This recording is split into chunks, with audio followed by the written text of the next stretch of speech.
Assalamualaikum warahmatullahi wabarakatuh. Selamat pagi. Perkenalkan, nama saya Citra Mandasari. Saya merupakan mahasiswi ahli kredit kebidanan angkatan 7 tahun 2023 di Universitas Kusuma Husada, Surakarta. Pada video kali ini kami membahas tentang pertolongan pertama cedera pada anak.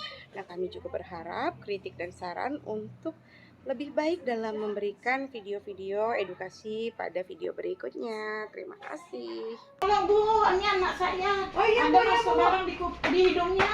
Oh iya, silakan dibawa aja, langsung dibalikan aja dulu, Bu. Iya, iya. Iya, dibalikan dulu. Iya. Ini dari mana, Bu? Dari Umurnya 3 tahun ya? Iya, 3 tahun. Oke, baik Ibu. Ini dedeknya sudah selesai ya. Benda asing di hidungnya sudah bisa dikeluarkan. Iya. Nah, kondisinya sudah stabil, suhunya 37, Iya. kemudian nadinya 95 dan pernafasannya 24. Iya. Nah, ini benda asingnya sudah bisa dikeluarkan dari hidungnya ya. Karena nanti karena memang agak makan waktu ya, saya akan menjelaskan kepada Ibu nanti kurang lebihnya 10 sampai 15 menit untuk pertolongan pertama pada cedera anak. Iya. Nah, bisa waktunya? Bisa. Kemudian sudah siap ini Ibu? Sudah. Nah, pertolongan pertama pada cedera anak yaitu pertolongan pertama adalah perawatan yang diberikan secara langsung kepada orang yang terluka atau yang penyakitnya tiba-tiba. Pertolongan biasanya tidak dilakukan pada tempat perawatan medis, tapi bisa terjadi di mana aja. Nah, seperti Ibu ini kan guru PAUD ya. Iya. Nah, memang kemarin ada dari murid PAUD di tempat Ibu itu yang cedera dibawa ke sini. Nah, berarti berdasarkan itu ya Ibu? Iya.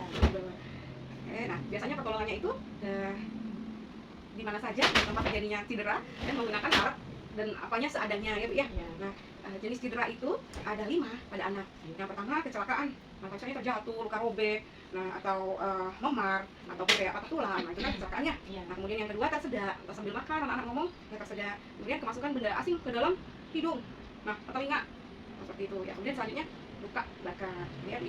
Nah kalau untuk yang pada kecelakaan jika terjadi memar, jatuh misalnya ya, memar itu bisa dikompres dengan air dingin ataupun air es untuk mengurangi lebam dan mengurangi atau menghentikan perdarahan yang terjadi, misalnya luka keluar darah, jadi bisa dikompres air dingin dan air es supaya pembuluh darahnya menciut sehingga darahnya berhenti ya. Iya. Juga dapat mengurangi nyeri. Nah bisa kita berikan obat anti nyeri seperti paracetamol, nah itu kan ada di jual bebas ya Bu ya. Iya. Nah, jika memarnya semakin parah dan terjadi di bagian kepala yang rawan, di atas telinga atau di bagian belakang, dan terjadi pembengkakan, itu harus dibawa ke UGD ya, ke bawah rumah sakit. Nah kemudian jika terjadinya bukan hanya memar, ada luka, berarti lukanya terbuka ya Bu, contohnya nih, itu harus dibersihkan dengan air yang steril, cairan steril, air bersih ya. Untuk menghentikan pendarahannya dilakukan dengan secepatnya menutup luka dengan kain kas, dengan kain. Kalau nggak ada kain kasa, biasanya kalau di UKS sekolah kasanya ada, tapi kalau misalnya lagi di jalan ya udah kain aja yang bersih. Kemudian ditekan supaya darahnya berhenti. Kalau terjadi patah tulang, Ibu buka bagian yang lukanya, kayak baju aja, dirobek aja nggak apa-apa. Periksa area yang cedera. Kemudian bila ada luka terbukanya ya diperban dulu, ditutup, kemudian balut dengan bidai, disanggah kiri kanan. Pernah lihat ya pakai kayu atau pakai kotak bisa. Kemudian baru dibawa ke rumah sakit atau UGD terdekat. Nah kalau yang selanjutnya itu tersedak. Nah ada 2 teknik, ada beberapa teknik dari tersedaknya anak ini. Iya. Pertama pakai black blows, artinya letakkan anak pada posisi tempura, kemudian kepalanya diletakkan lebih rendah, berikan 5 pukulan menggunakan tumit dari telapak tangan pada bagian belakang. Jadi mirip seperti ini, Iya. gitu ya. Ataupun dengan helmic maneuver bila terjadi bila masih tetap terjadi, berbalik ke belakang anak dan lingkarilah kedua lengan mengelilingi badan anak. Jadi seperti ini, dipeluk. Nah setelah dipeluk, pertemukan dengan kedua tangan salah satu menopang seperti ini ya. Iya. Nah, di bawah sininya, sternumnya, di bawah ulu hati ya. Iya. Nah, kemudian diangkat ke bawah, dihentakkan ke arah belakang, ke atas sebanyak 5 kali juga. Iya.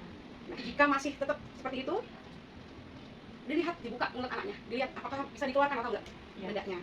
Kalau memang masih nggak berhasil lagi, dibawa ke rumah sakit.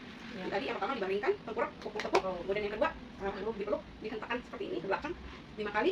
Iya. Nah, kemudian masih lagi lihat, kalau yang ketiga nggak bisa, dilihat mulutnya masih bisa dijangkau atau tidak. Kalau nggak bisa dijangkau ya sudah bawa ke rumah sakit terdekat. Nah, kalau yang selanjutnya yang kemasukan benda asing di hidung. Kemudian caranya adalah mencari benda yang tumpul dan lembut. Ya sekarang udah ada jual capit-capit seperti itu, tumpul dan lembut untuk mengeluarkan benda-benda itu. Tumpul lembut biasanya agak kenyal, jadi nggak terlalu kalau tertusuk tidak melukai bagian dalam hidung. Iya. Nah, dan selanjutnya yaitu kalau masuk ke telinga ya. Iya. Kalau bendanya berukuran kecil, dengan cara miringkan kepala ke arah bagian telinga yang dimasukkan. Jadi kalau masukkannya ke telinga kanan, dimiringkan aja ke bendanya kecil sambil ditepuk-tepuk dengan tangan pada bagian kepalanya. Nah, nanti akan nepuknya nggak usah kuat ya, akan keluar sendiri. Tapi kalau bendanya agak besar, ya bawa aja ke rumah sakit. Kalau kemasukan serangga, bisa diteteskan minyak zaitun ke dalam telinganya. Nah, itu tujuannya untuk mematikan serangga yang ada di dalam. Jadi serangganya nggak gini-gini, nggak melukai bagian dalam. Tapi nanti baru dikeluarkan. Kemudian apabila kemasukan biji-bijian, bisa dikeluarkan menggunakan pembuang kotoran telinga. Iya. Tapi tidak boleh menggunakan air. Nah, nanti ataupun minyak, takutnya malah nanti jadi ngembang dan semakin besar, malah susah untuk dikeluarkan. Nah, kalau untuk pertolongan anak pada luka bakar, itu caranya aliri dengan air biasa dan mengalir selama 10 menit. Jadi itu supaya lukanya nggak lebih dalam. Ibaratnya kalau kita masak sayur, nggak sampai lodoh, gitu, nggak sampai yang betul-betul terlalu matang. Nah, kemudian jika tidak ada air, tutupi dengan kompres yang basah, yang lembab. Iya. Nah, tutupi luka dengan perban atau kain bersih yang tidak lengket. Iya. Nah, kemudian seluruh bagian yang terbakar itu harus ditutup juga. Iya. Nah, untuk meredakan rasa nyerinya, rasa sakitnya, bisa menggunakan lendir dari tanaman lidah buaya. Iya. Kan dingin, kemudian selanjutnya dibawa ke rumah sakit. Iya. Jadi ya, Iya. sampai di sini penjelasan saya jelas, Bu. Jelas. Nah, saya boleh tanya ulang untuk beberapa. Boleh. Kalau untuk yang memar, dikompres pakai apa, Bu? Kompres pakai air dingin atau es. Oke. Kalau untuk sudah 2 kali nih, sudah pakai dimiringkan, sudah dihentakkan, tapi masih nyangkut tersedangnya, diapakan, Bu? Di Mulutnya? lidah mulutnya. Iya. Lidah mulutnya.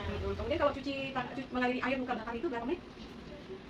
10 menit ya. 10 menit. Iya. Sampai di sini, Ibu. Jelas? Ya. Sampai di sini ada pertanyaan lagi, Ibu? Enggak ada. Oke, terima kasih ya, Ibu. Iya, makasih juga. Saya permisi ya, Bu ya. Ya, sama-sama. Ya, permisi. Selanjutnya melakukan dokumentasi terhadap penyampaian yang telah diberikan.